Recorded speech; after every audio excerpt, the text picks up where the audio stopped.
gentlemen. Hi. Hey, welcome to More Than Money. It's Thursday. Yeah. And New it's time. 11:30 a.m. And I think this is our first Thursday broadcast, isn't it? Yeah. But from here on in, our goal is to be Tuesday and Thursday at 11:30 a.m. Hopefully you're joining us. We have a lot of people watching, and hopefully this will be a blessing to you. Yeah, it's exciting. We've doubled the amount of shows already, so Yep. yay.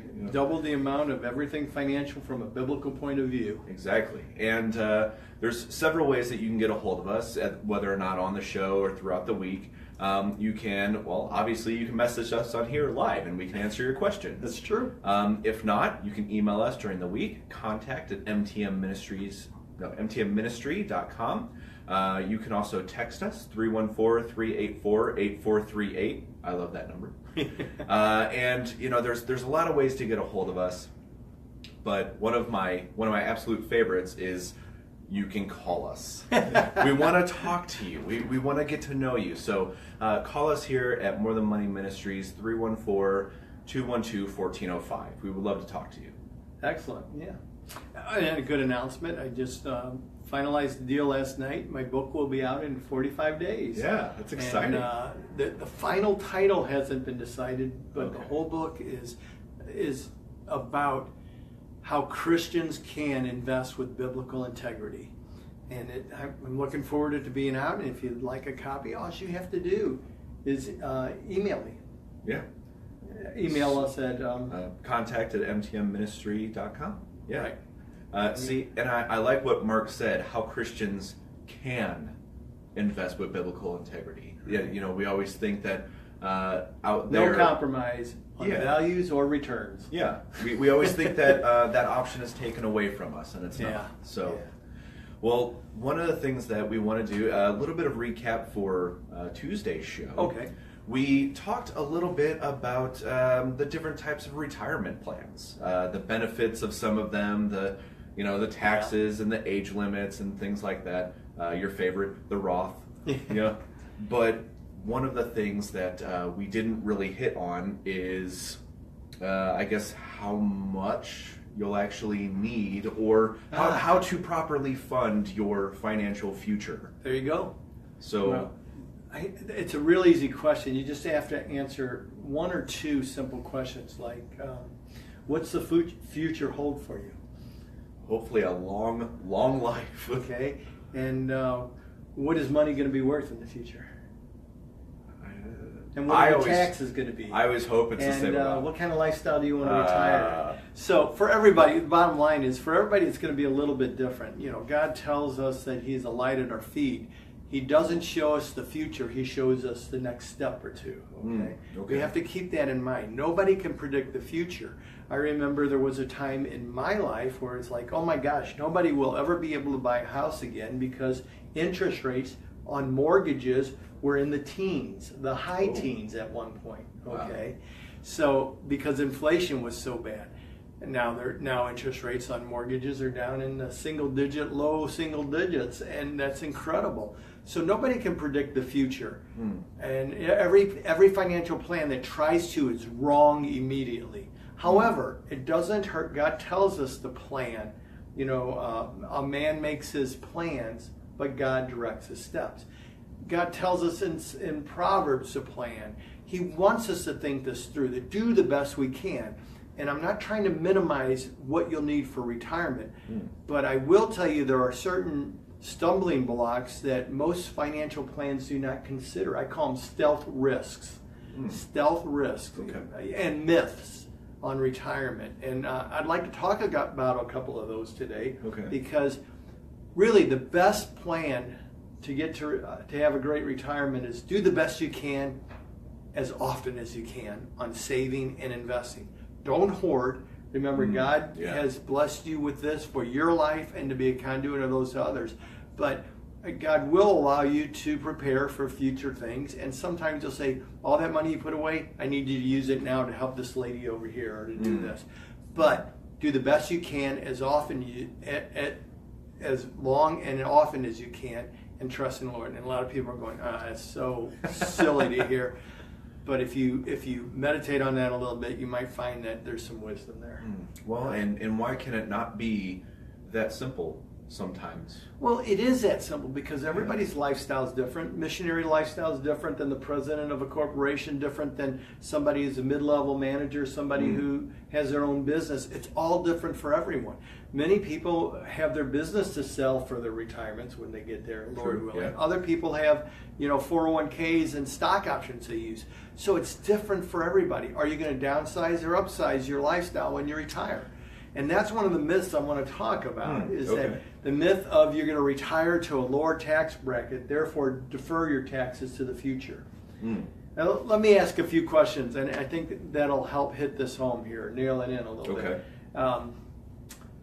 When you retire, if you were off, when do you spend the most money? When I'm on vacation. When you're at work or off work? No, when I'm at work, I'm not allowed to just spend a lot of money. Okay, what happens when you're off 24/7? I get bored and I go to the store, shop on Amazon. Right. Most people don't want to retire. I've heard people say, well, I'll be in a lower tax bracket because I won't have an income at that point. Okay. But if you deferred all your money to retirement through qualified plans, and you're used to a lifestyle, and that lifestyle actually could even increase in your spending, so you're going to need to take more out of your qualified plans, you're going to be in the same or higher tax bracket than you are now if you want to maintain the same lifestyle, because just because you're retired doesn't mean your lifestyle goes away. In fact, most people, let me give you this story. I have a brother who I'm very proud of him, a head EMT of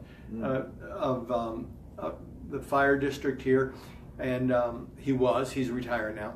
But when he wasn't retired, we were talking about retirement, and he said he'd be in a lower tax bracket because that's what his other financial planner told him, because he wouldn't have the income from the fire department.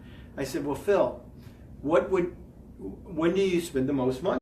When you're, because he was working 24 on, 24 off. That's what they do, EMTs. Yeah. He said, well, when I'm off work, I spend more money. I said, what happens when you're off 24/7?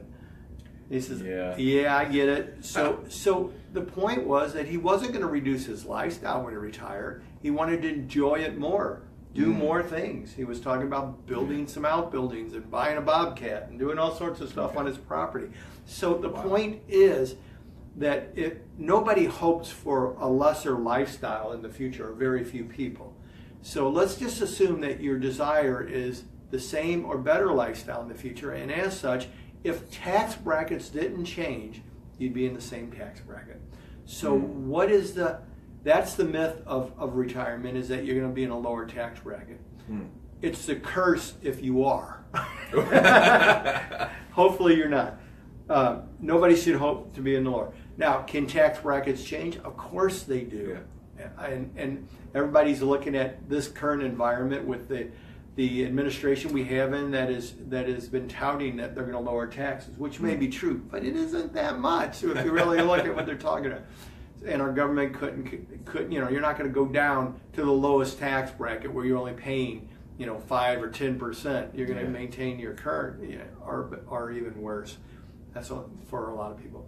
So that's a myth, but here's the stealth risk on that, and I call it compounded taxes. Okay. If you get paid today and you put that money in a 401k or a qualified plan that defers your taxes to the future, all you've done, as we spoke about last time, is deferred your taxes to the future. And most people would say, I did that because I'm going to be in a lower tax bracket. Well, if that's a myth and you're not, then you're going to be paying taxes on every dollar you take out, just like you would now.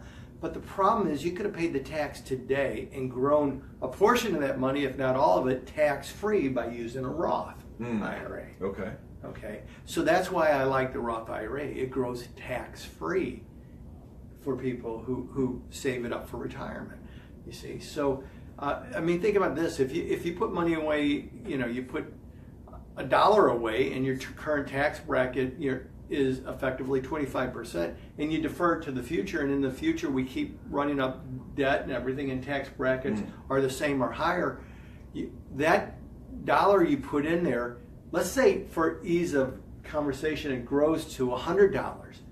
Well, you owe $3 today on it, you're going to owe $30 in the future on it. At the very minimum, if tax brackets go up, even more. So the stealth risk is paying more taxes, because as your account compounds, so does the tax liability that may be there. So those are some of the stealth risks. Are there more, or Oh, like sure. is that it? Is that Sure. There's stealth risks with all sorts of things. Dealing with inflation. One of the stealth risks that hits home more than ever today is technology. Say, what's the risk of technology, right? Yeah. Okay, think about it. You want to maintain your lifestyle when you retire. Yeah. Today, what do you have that you didn't have 15 years ago, technology-wise? Almost everything. How many people listening have Wi-Fi in their home? Yeah, true. Was that a bill you had 15 years ago? No. Okay, how many people have a cell phone? Yeah. Almost everybody. Yeah. How many people have a data package on their cell phone? Almost everybody. I mean, we could keep going on and on like this. It's how many people are subscribing to Netflix? How many people are subscribing to Amazon? How many people, I can remember in the early 80s, almost nobody had a computer in their home. Oh, wow. Now, that's not a long time ago. That's 20-some years ago, right? Yeah. Okay, so 20 years ago. What technology are you going to need in the future just to maintain your lifestyle? Can you tell me? I'm hoping what I have now, if not probably more. Yeah, Because they're going to come out with new fun stuff. Just like those things you didn't have 15 years ago you have today, there's going to be all new and more stuff, and you're going to subscribe to it, and you're going to have more bills, and you're going to have things you need to replace, pay for, or deal with. The stealth risk there is nobody builds that in, the change of technology into their financial plan. I've never seen a financial plan that says, and we have these funds here set aside for unknown technology that will be absolutely necessary for you to function in this society. True. So I know that people are saying, well, you're really pressing it. Really? Because everything we don't take into account, everything we don't consider will come back to bite us someday. Yeah. And that bite at retirement usually is a financial one.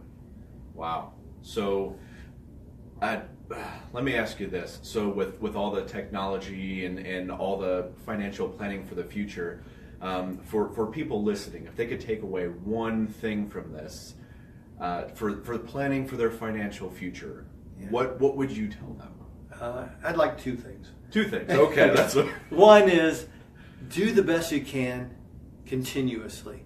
And what that means is give first, and then give to yourself second, put money away, and as much as you can without stifling, without taking food out of your kid's mouth or education or keeping you from enjoying the blessings that God has or giving. That's the first thing. The best plan is to do the best you can continuously. Then the second thing is not to worry about it. Not to let the stress kill you, because God has a plan for your life, and it's a great plan. He's a loving God. We should have no fear in what He has plans for us. Can we foolishly lose money? Can we foolishly not plan and end up broke? Sure, but God saw that coming too. So what I'm saying is, use the intelligence God has given you. Get with a financial planner and do the best you can while you can. And then trust the Lord for the rest. So I know we don't have a lot of time left, but I kind of want you, if you don't mind, to rehash just a tiny bit on the giving. Why is that important now? Why is that important for the future? Because I know why it's important to me, but that was what you first and foremost said. Well, here's the deal. God created everything, right? Yeah. Created the universe, the smallest quark to the largest star. He created it all. He created the physics of the universe, how things work.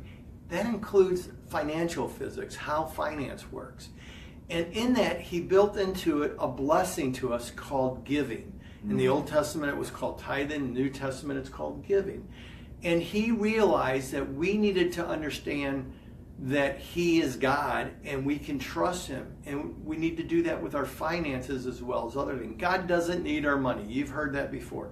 But He gives us this blessing called giving that allows us to take the blessings He's allowed into our life from the jobs and opportunities He's allowed in our life to trust Him by giving 10% of that back, knowing that He knows who we are and what we need. A minimum of 10%.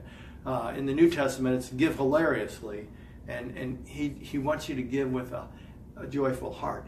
So when we don't tithe, when we don't give, when we don't practice letting go and trusting God by giving back to Him, what happens is we start trusting in the world ways. And in the world ways, we start having anxiety and frustration because the world's not here to help and care for us like God is. It's here to eat us alive. The enemy is roaming to and fro, looking for someone to destroy. And so we want to follow God's plans, His understanding of physics. And part of that physics, He says, trust me in this.